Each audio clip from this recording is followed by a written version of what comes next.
मजबूत किरदार के लोग हालात और हाल के बजाय हल को तवज्जो देते हैं। सुप्रभात, मैं हूं प्रतिबिंब शर्मा आपके साथ। सबसे पहले नजर मुख्य गतिविधियों पर। 18वीं लोकसभा का पहला सत्र आज से। प्रधानमंत्री करेंगे मीडिया को संबोधित। प्रोटेम स्पीकर भर्तृहरि मेहताब लेंगे अध्यक्ष पद की शपथ। नए सदस्यों का होगा शपथ ग्रहण।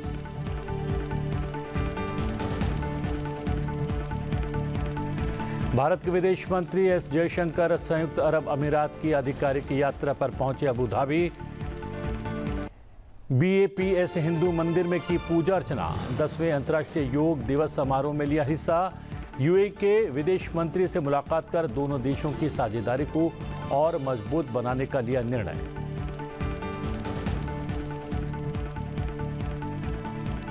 केंद्रीय गृह मंत्री अमित शाह ने बाढ़ प्रबंधन की तैयारियों की समीक्षा के लिए उच्च स्तरीय बैठक की अध्यक्षता की। देश में बाढ़ के खतरे को कम करने के लिए एक व्यापक और दूरगामी नीति बनाने पर दिया जोर। जंगल की आग की घटनाओं को रोकने के लिए भी एहतियाती कदम उठाने का दिया निर्देश।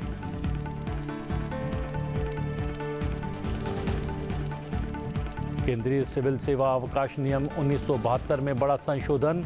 सरोगेसी के जरिए बच्चे को जन्म देने वाली केंद्र की सरकारी कर्मचारी सरोगेट को मिलेगा 180 दिन का मातृत्व अवकाश। 2 से कम बच्चों वाली सरकारी कर्मचारी कमीशनिंग मां भी होंगी 180 दिन के मातृत्व अवकाश की हकदार। कमीशनिंग पिता को भी मिलेगा 15 दिन का पितृत्व अवकाश। श्रीजा कुला ने रचा इतिहास। फाइनल में चीनी खिलाड़ी डिंग यीजी को 4-1 से हराकर WTT कंटेंडर सिंगल खिताब जीतने वाली पहली भारतीय बनी। महिला डबल्स में भी जीता स्वर्ण पदक।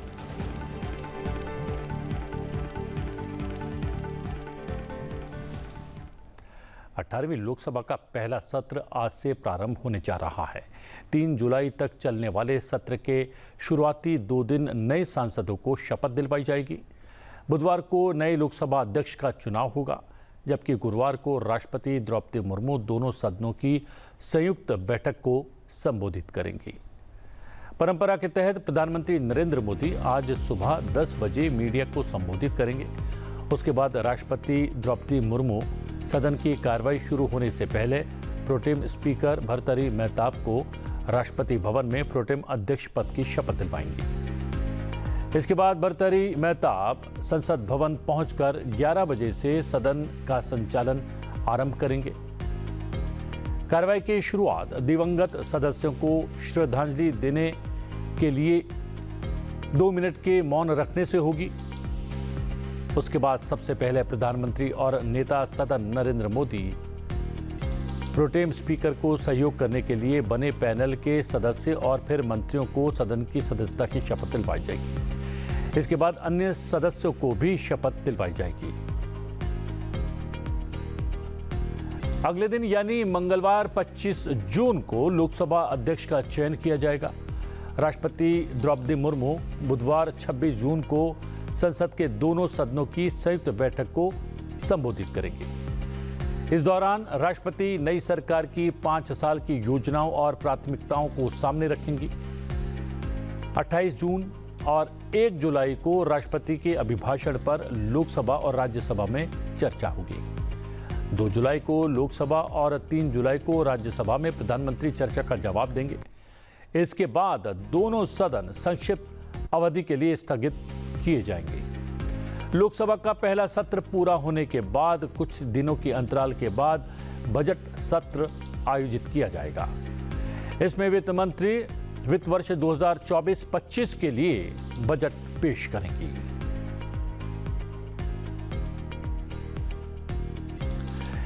नई लोकसभा के गठन होने के बाद और लोकसभा अध्यक्ष के चयन से पहले प्रोटेम स्पीकर की नियुक्ति की जाती है। संसदीय परंपरा के अनुसार प्रोटेम स्पीकर की नियुक्ति में सबसे वरिष्ठ लोकसभा सदस्य को तरजीह दी जाती है। वरिष्ठ सांसद सत्ता पक्ष या विपक्ष किसी का भी हो सकता है। इसके बाद सत्तारूढ़ दल संसदीय मामलों के मंत्रालय के जरिए प्रोटेम स्पीकर का नाम राष्ट्रपति को भेजता है। राष्ट्रपति ही प्रोटेम स्पीकर की नियुक्ति भी करते हैं। आइए एक नज़र डालते हैं प्रोटेम स्पीकर क्या कुछ होता है इस रिपोर्ट पर।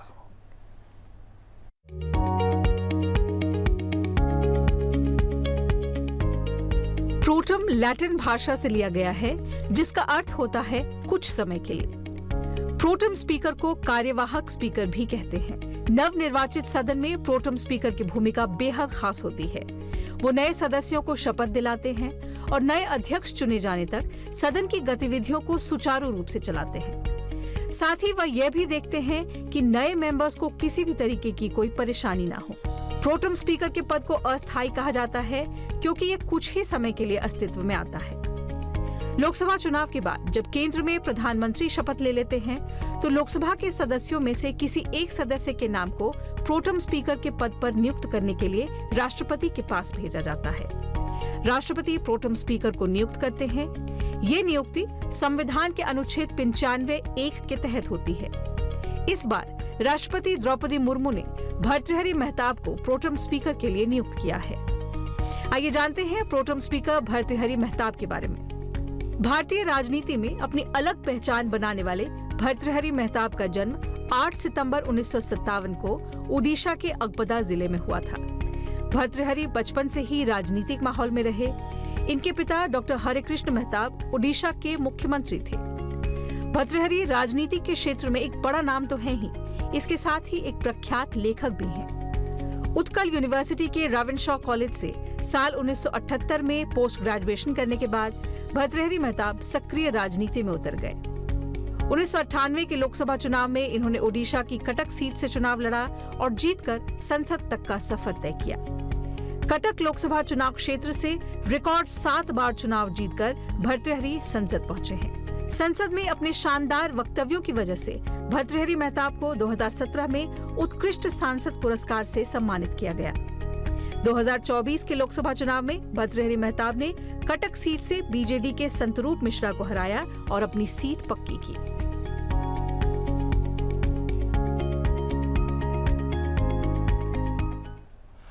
और अब कुछ अन्य अपडेट। भारत के विदेश मंत्री एस जयशंकर संयुक्त अरब अमीरात की आधिकारिक यात्रा पर अबू धाबी पहुंचे। विदेश मंत्री रविवार को अबू धाबी में BAPS हिंदू मंदिर गए और मंदिर में विधि विधान से पूजा अर्चना की। मंदिर में पूजा अर्चना करने के बाद विदेश मंत्री ने कहा कि मैं BAPS हिंदू मंदिर आकर धन्य हो गया। ये मंदिर भारत UAE दोस्ती का एक जीवंत प्रतीक है। ये दुनिया को एक सकारात्मक संदेश देता है। ये मंदिर दोनों देशों के बीच एक सच्चा सांस्कृतिक ब्रिज है।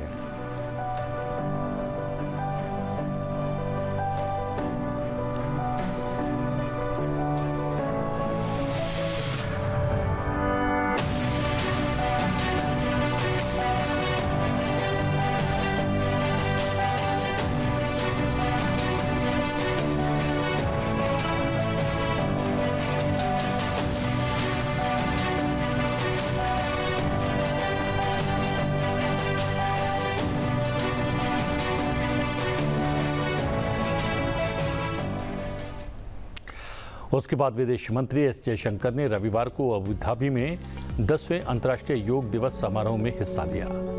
विदेश मंत्री एस जयशंकर ने संयुक्त अरब अमीरात में भारतीय राजदूत संजय सुधीर के साथ लोअर अबू धाबी में योग दिवस समारोह का नेतृत्व किया।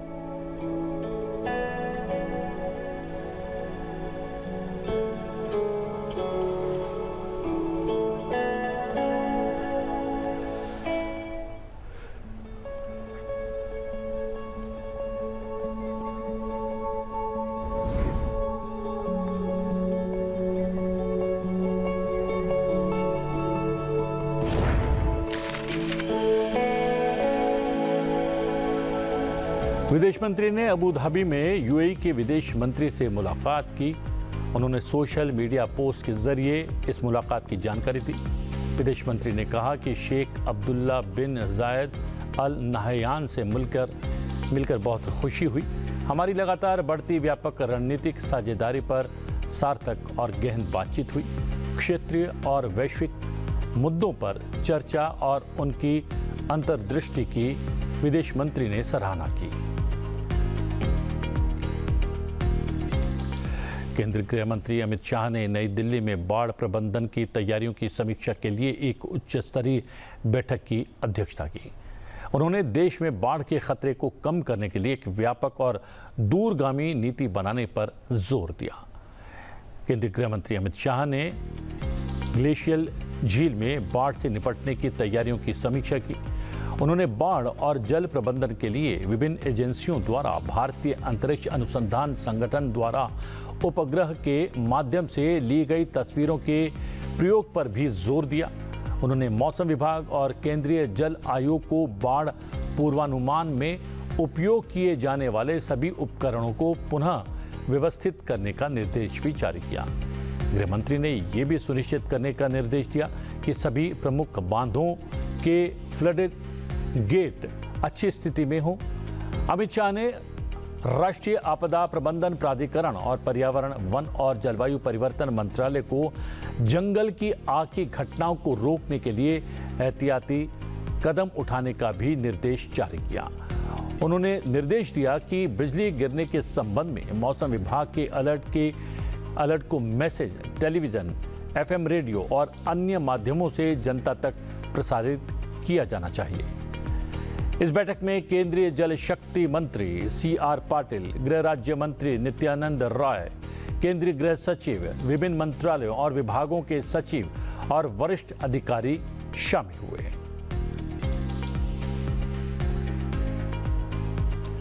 भारतीय अंतरिक्ष अनुसंधान संगठन यानी इसरो ने रविवार को एक बार फिर कामयाबी की एक नई कहानी लिखी। इसरो ने लगातार तीसरी बार रीयूजेबल लॉन्च व्हीकल यानी RLV पुष्पक के लैंडिंग एक्सपेरिमेंट में सफलता हासिल की। कर्नाटक के चित्रदुर्ग में रविवार सुबह 7:10 पर लैंडिंग एक्सपेरिमेंट में तीसरे और फाइनल टेस्ट को अंजाम दिया गया। चित्रदुर्ग के एरोनॉटिकल टेस्ट रेंज में पुष्पक को इंडियन एयरफोर्स के चिनूक हेलीकॉप्टर से 4.5 किलोमीटर यानी 4.5 किलोमीटर की ऊंचाई तक ले जाया गया और रनवे पर ऑटोनोमस लैंडिंग के लिए छोड़ दिया गया। पुष्पक ने inertial sensor, radar, altimeter, flush air data system, theodolite system और नाविक नेविगेशन तकनीक का इस दौरान प्रयोग किया। उल्लेखनीय कि पहला लैंडिंग एक्सपेरिमेंट 2 अप्रैल 2023 को और दूसरा 22 मार्च 2024 को किया गया था।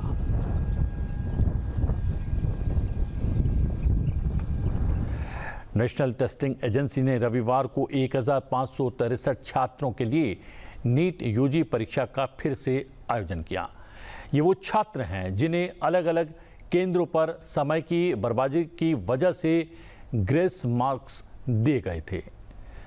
जिन 1563 छात्रों के लिए नीट यूजी का फिर से आयोजन किया गया, उनमें से केवल 813 छात्र ही दोबारा परीक्षा के लिए उपस्थित हुए, जबकि 750 छात्रों ने दोबारा परीक्षा नहीं देने का विकल्प चुना। गौरतलब है कि इन छात्रों को ग्रेस मार्क्स यानी कि ग्रेस अंक छोड़ने या फिर दोबारा परीक्षा देने का विकल्प दिया गया था। इनमें से 750 छात्रों ने ग्रेस अंकों के बिना ही अपना स्कोर स्वीकार कर लिया। हम बता दें कि ये परीक्षा चंडीगढ़, छत्तीसगढ़, गुजरात, मेघालय और हरियाणा में आयोजित की गई। चंडीगढ़ में कोई भी छात्र परीक्षा के लिए उपस्थित नहीं हुआ। गुजरात में एक छात्र ने परीक्षा दी। छत्तीसगढ़ के एक केंद्र पर 115 और दूसरे केंद्र पर 176 छात्र परीक्षा देने के लिए पहुंचे।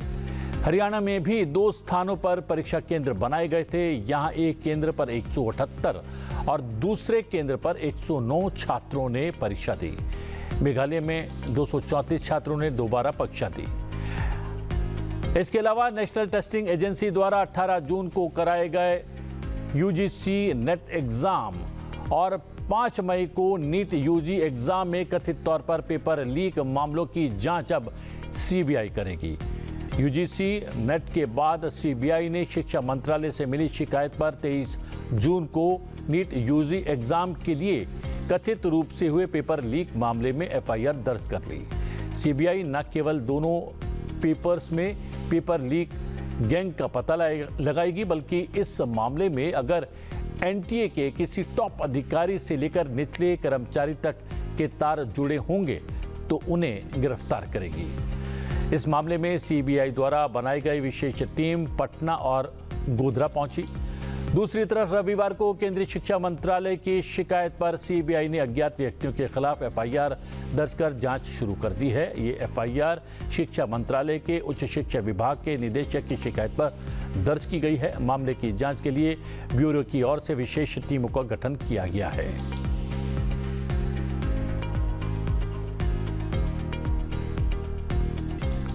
भारतीय वायुसेना ने केंद्र सरकार को 10 तापस मेड इन इंडिया ड्रोन खरीदने का प्रस्ताव दिया है। इनमें से 6 ड्रोन भारतीय वायुसेना के लिए, जबकि शेष 4 भारतीय नौसेना के लिए खरीदे जाएंगे। रक्षा बलों में तापस ड्रोन को शामिल करने और अधिग्रहण करने के लिए भारतीय वायुसेना प्रमुख एजेंसी होगी। भारतीय वायुसेना के प्रस्ताव पर रक्षा मंत्रालय में जल्द ही चर्चा की जाने की उम्मीद है। तापस ड्रोन को केवल सीमाओं पर निगरानी रखने के लिए ही नहीं, बल्कि दुश्मनों पर हमला करने के लिए भी इस्तेमाल में लिया जाएगा। तापस का पूरा नाम technical airborne platform for aerial surveillance beyond horizon यानी TAPAS है। हम आपको बता दें कि TAPAS भारत का पहला medium altitude long endurance UAV है, जो कि अमेरिका के MQ-1 प्रीडेटर ड्रोन जैसा ही है।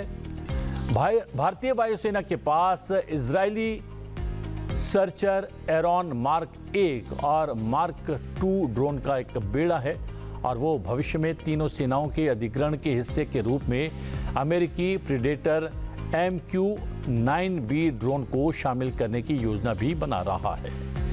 इसी साल की शुरुआत में तापस ड्रोन की क्षमताओं पर सवाल उठाए गए थे, लेकिन DRDO इस प्रणाली को और विकसित करने के लिए तापस परियोजना पर काम कर रही थी और उसके बाद ये उन्नत किस्म के ड्रोन तैयार हैं।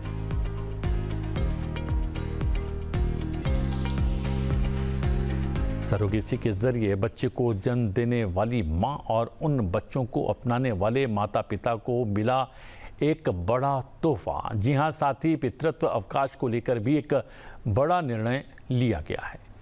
अब सरोगेसी के मामलों में केंद्र की सरकारी कर्मचारी सरोगेट को 180 दिन का मातृत्व अवकाश मिल सकेगा। सरोगेट के साथ ही अधिष्ठाता यानी कमिश्निंग मां जिसके 2 से कम बच्चे हों, यदि सरकारी कर्मचारी है तो उन्हें भी 180 दिन का मातृत्व अवकाश मिल पाएगा।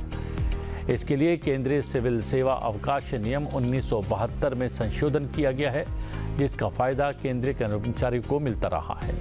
सरोगेसी के लिए कमिश्निंग मां जिसके 2 से कम बच्चे हों चाइल्ड केयर लीव पाने के योग्य भी होगी। अब एक केंद्रीय कर्मचारी कमिश्निंग पिता जिसके 2 से कम बच्चे हों, बच्चे के जन्म के 6 महीने के भीतर 15 दिन का पितृत्व अवकाश पाने के हकदार होंगे। संशोधित नियमों की DOPT द्वारा अधिसूचना जारी कर दी गई है। युवा भारतीय पेडलर श्रीजा अकुला ने इतिहास में अपना नाम दर्ज कर दिया है। श्रीजा WTT कंटेंडर सिंगल खिताब जीतने वाली पहली भारतीय बन गई हैं। हम बता दें, श्रीजा ने फाइनल में चीनी खिलाड़ी डिंग येजी को 4-1 से हराया। विश्व में 38वीं रैंक वाली अकुला ने चीनी खिलाड़ी के खिलाफ पहला गेम 10-12 के स्कोर से गंवा दिया था, लेकिन अगले 4 गेम 11-9, 11-6, 11-8 और 11-6 से जीतकर जीत दर्ज कर ली। इस प्रकार वो न केवल WTT कंटेंडर सिंगल खिताब जीतने वाली पहली भारतीय पेडलर बन गई हैं, बल्कि शनिवार को एक करीबी मुकाबले में हमवतन सुतीर्थ मुखर्जी पर जीत के साथ वो कंटेंडर्स टूर्नामेंट के फाइनल में पहुंचने वाली पहली भारतीय पैडलर भी बन गई हैं। अकुला और अर्चना कामत ने रविवार को महिला युगल खिताब जीतने के लिए हमवतन दिया चितले और यशस्विनी घोरपड़े पर 3-0 यानी 11-9, 11-6, 12-10 से जीत दर्ज करके टूर्नामेंट में अपने प्रभावशाली प्रदर्शन को भी बरकरार रखा। दिया और यशस्विनी ने सेमीफाइनल में चीन की सुन सिनॉन और डिंग को 3-1 यानी कि 14-12, 6-11 और 11-6, 11-7 से हराया, जबकि अंतिम चैंपियन ने हमवतन की एक और जोड़ी अहिका और सुतीर्थ मुखर्जी को हराया था। हरमीत देसाई और मानव ठक्कर भी पुरुष युगल फाइनल में स्थानीय पसंदीदा अजीज सोलंके और ओलाजिदे ओमिटायो को 3-0 यानी 11-18, 11-9, 11-8 से हराकर इस स्तर पर जीतने वाले पहले भारतीय पुरुष युगल बन गए। आज 24 जून है। आइए एक नज़र डालते हैं कि क्यों है खास 24 जून का दिन इतिहास में। 24 जून साल 1869 को महान क्रांतिकारी दामोदर हरि चापेकर का जन्म महाराष्ट्र के पुणे में हुआ। दामोदर हरि चापेकर भारतीय इतिहास में प्रसिद्ध चापेकर बंधुओं में से एक थे। इनके 2 और भाई थे, बालकृष्ण चापेकर और वासुदेव चापेकर। इन तीनों भाइयों ने मातृभूमि को आजाद कराने के लिए अपना संपूर्ण जीवन समर्पित किया। ये तीनों भाई इतिहास में संयुक्त रूप से चापेकर बंधु नाम से जाने जाते हैं। हरि चापेकर ने अपने भाइयों के साथ मिलकर क्रांतिकारी गतिविधियों में भाग लिया। तीनों भाइयों को आजादी की लड़ाई में सक्रिय भूमिका निभाने के लिए ब्रिटिश हुकूमत ने फांसी की सजा दी। 24 जून साल 1983 को अमेरिकी अंतरिक्ष यात्री सैली क्रिस्टीन राइट सफलतापूर्वक अंतरिक्ष से पृथ्वी पर वापस लौटी। साल 1978 में सैली नासा से जुड़ी। सैली राइट अंतरिक्ष में उड़ान भरने वाली पहली अमेरिकी महिला बनी। इस अंतरिक्ष यात्रा में राइट ने फ्लाइट इंजीनियर के तौर पर काम किया था।